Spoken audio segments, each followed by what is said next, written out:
西欧岛国爱尔兰曾经长期是经济奇迹，被誉为凯尔特虎。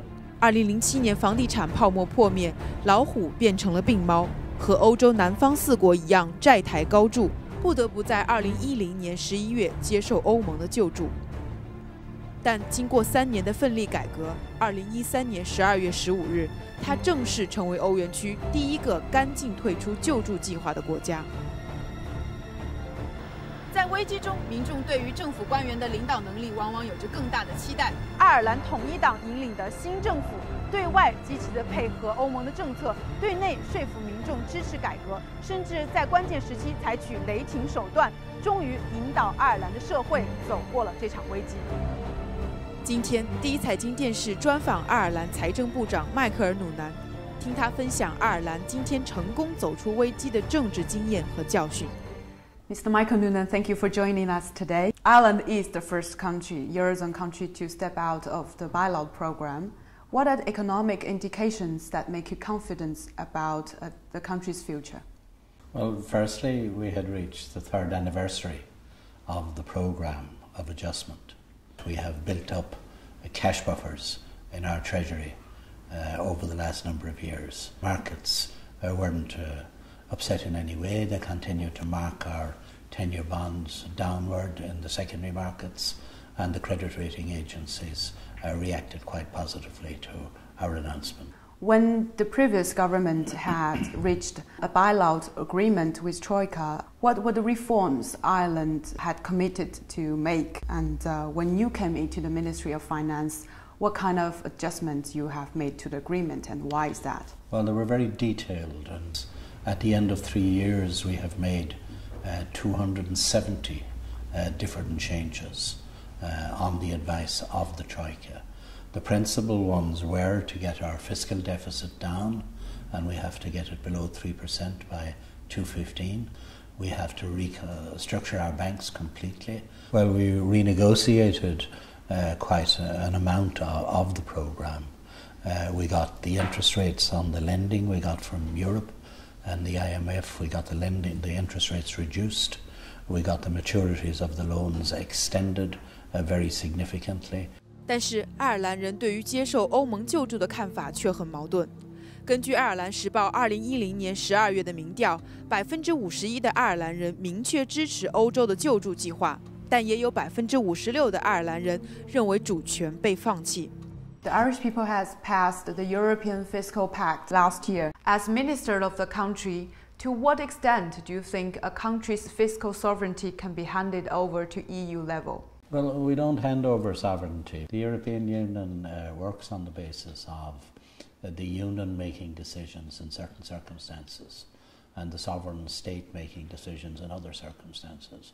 So it's a pooling of sovereignty to achieve common objectives, and we're quite happy to pool sovereignty when it's in our interest. The major steps have now been taken to establish a banking union in Europe. So we have a currency union followed by a fiscal union to be followed by a banking union. The recession in the country has started from 2008, but the previous government waited 2 years before asking help from IMF and EFSF. Do you think that was the right thing to do?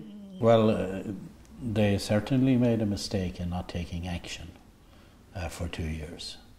And if they had taken action sooner, they may have been able to solve the problems without asking for outside assistance. But because they didn't take action for 2 years into the crisis, then they were in a position where the markets would no longer lend to Ireland, so they had to approach the lenders of last resort. 我身后这座已经停建的建筑是盎格鲁爱尔兰银行曾经计划修建的总部。在很多爱尔兰人眼里，这家银行是金融危机的导火索。在2008年，它深陷房地产泡沫，爱尔兰的上届政府为了拯救它，耗尽了国库，最后不得不向欧盟寻求援助。爱尔兰的纳税者为这家不负责任的银行一共花费了250亿欧元，但是最终它还是成为了历史的名词。The now disappeared Anglo-Irish Bank cost so much to the country, and if you were the ministry in 2008, would you save it? Well, I don't think it was possible to save it. It was an insolvent bank, but the issue would have been whether to liquidate at the time or to make the arrangement that the government made. I probably would have liquidated at the time, and I commenced the liquidation of the bank earlier this year, so it's now in liquidation. Due to the media leak, you led the parliament to pass the IBRIC liquidation bill overnight. Do you think quick actions are the guarantees to successful reforms? Well, we had planned the liquidation of the bank for some time, but we were making parallel arrangements in Europe with the European Central Bank to ensure that we had an alternative funding mechanism for the liquidated bank. As you say, when the story leaked that we were planning to liquidate, we had to bring forward our plans, and we had to legislate over a 24-hour period, where in normal circumstances we might have done it over several days. We were elected with a very large majority, and sometimes things have to be done urgently. 在即将走出欧盟救助的今天，爱尔兰民众清楚地明白，重归繁荣之路还任重道远。但与上届政府留下的糟糕局面相比，情况已经在好转。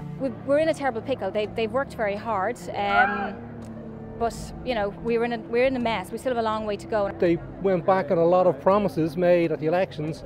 I'm not happy with that. By and large, they're a lot better than the last crowd, but they weren't very good anyway. So what can you say? I'm positive on the country's future. We've got a young population.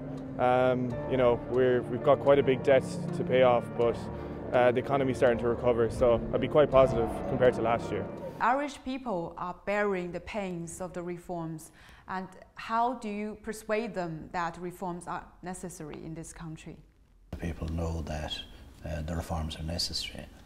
They don't like the pain, but they know that without the pain there won't be any gain, and we won't get back to having a stabilised country again.